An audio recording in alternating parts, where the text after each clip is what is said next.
Opa, chiqqan qiz chig'iriqdan tashqarida. Endi bu uyda yashashni xayolingizdan chiqarib tashlang. Uka, bir onani qornidan talashib tushgan bo'lsak, shu uyda men ham katta bo'lganman. O'z ota-onamnikiga sig'masam, ayol boshim bilan qayerga sig'aman? Ota-onamiz o'tib ketgan. Bu uyga Ikromga kelin tushiramiz.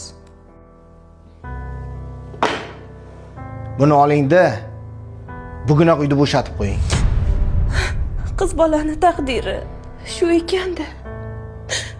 Erinikiga borsa ota-onasiga haydashadi. Ota-onasiga borsa erinikiga haydashadi.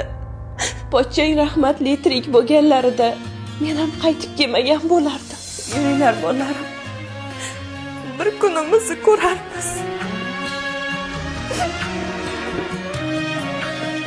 Aya kalit. Bu nima? Bu 5 yildan beri o'zimga deb qurayotgan hovlini kaliti. Yaqindagina bitdi. Endi bu uy sizniki. Xotining Biz hammasini gaplashib bo'lganmiz, opa. Ukangiz ukasining koriga baraka berib tursa, bundan ham yaxshilarini olamiz. yo'q, men buni ola olmayman. Opa, siz bir kun xotirjam yashaganingizda his qilgan baxtimni siz ko'chada qolib, men bu hovlida 100 yil yashasam ham topolmayman. Meni xursand bo'lsin desangiz, buni oling. Boringga shukr, jigarim.